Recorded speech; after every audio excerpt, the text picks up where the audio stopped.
हर हर महादेव. जय श्रीराम मित्रांनो. भटकंती रायडर चॅनलवरती आपल्या सगळ्यांचं स्वागत आहे. तर आज आपण भटकायला न जाता आज आपली भटकंती वेगळ्या वेगळ्या मार्गावर आहे. एक अशी लज्जास्पद गोष्ट आहे जी बदलापूरमध्ये घडली आहे. त्या गोष्टीवर आज आपण बोलणार आहोत आणि तो विषय तुमच्यापर्यंत मी मांडत आहे. ब व्हिडिओच्या सुरुवातीलाच तुम्ही फोटो बघितला असेल त्या मुलीचा, तिचं नाव पण तिथं दिलेलं आहे. ती बदलापूरला काहीतरी करवई गावामध्ये राहते आणि नुकतीच लंडनवरून शिकून आली असं ऐकलंय आणि असं पण ऐकण्यात आलंय की तिची आई बीजेपीची कार्यकर्ता आहे. शहर लेव्हलची कार्यकर्ता आहे. तिच्याकडे पद सुद्धा आहे शहर लेव्हलचं. तर कसं आहे,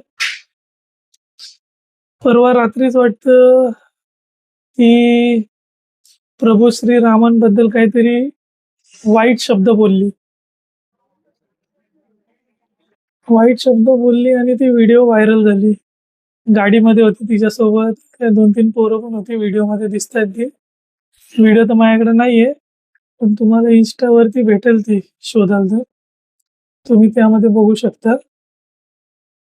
पण कसं आहे आणि या गोष्टीवरती दुसऱ्या दिवशी सकाळी लगेच बदलापूरमधील नागरिकांनी, जनतेने, सनातनी बांधवांनी, सगळ्या जाती, धर्माच्या, पंथाच्या लोकांनी एकत्र येऊन त्या पोरीवरती आक्षेप घेतला. पोलीस स्टेशनला जाऊन जाहीर निषेध पण दाखवला, तक्रार नोंदवली आणि अशीच एकी आपल्या लोकांमध्ये असणं गरजेचं आहे.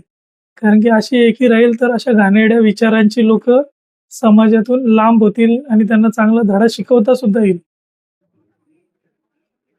तर आता सरकारने या पोरीवरती कठोर कारवाई करावी, हीच माझी सरकारला नम्र विनंती आहे. कारण की अशीच लोकं आहे ना, समाज घाण करण्याचं काम करतात. आता ही पोरगी लंडनला गेलेली शिकायला.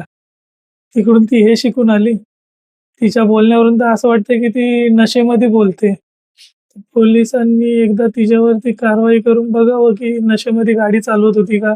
कारण की व्हिडिओमध्ये जी तिची बोलण्याची पद्धत आहे, ट्युनिंग बोलतो ना आपण, ती अशी वाटत होती की ती पिऊन बोलते, दारुड्यासारखी.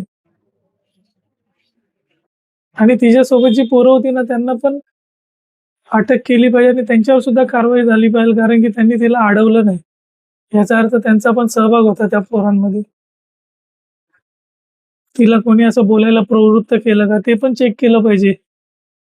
आणि जर तिला बोलण्यासाठी कोणीतरी सांगितलं असेल, तर त्या व्यक्तीला पण अटक केली पाहिजे. कसं आहे, तिच्या आई-वडिलांनी नंतर व्हिडिओ टाकले, की माफी मागितली तिच्या आई-वडिलांनी. म्हणजे किती दुर्दैव आहे त्या आई-वडिलांचं तिच्या. पोरगी चुकीचं काम करते आणि आई-वडील एवढ्या मोठ्या पदावर आहे, त्यांना माफी मागायला लावते. याचा अर्थ यामध्ये चूक आई-वडिलांचीच आहे. कारण की त्यांनी आपल्या पोरीला चांगले संस्कार दिले नाही, चांगली शिकवण दिली नाही. लंडनला शिकून आलं म्हणजे आपण उच्च शिक्षित झालो असं नाही. आपल्यामध्ये संस्कार असणं गरजेचं आहे. आपण त्याला शिक्षित बोलू शकतो, जो आपल्या आई-वडिलांचं नाव मोठं करतो, छोटं नाही.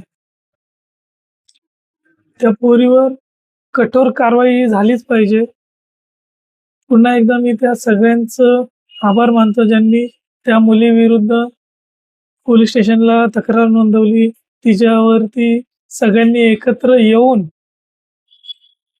अ, खूप मोठ्या लोकसंख्येने दाखवलं, की बाबा तू हे चुकीचं काम केलं आणि तुझ्यावर आम्ही तक्रार म्हणजे तुझ्यावर आम्ही कठोर शिक्षा झाली पाहिजे यासाठी आम्ही पुढे आलो आहोत.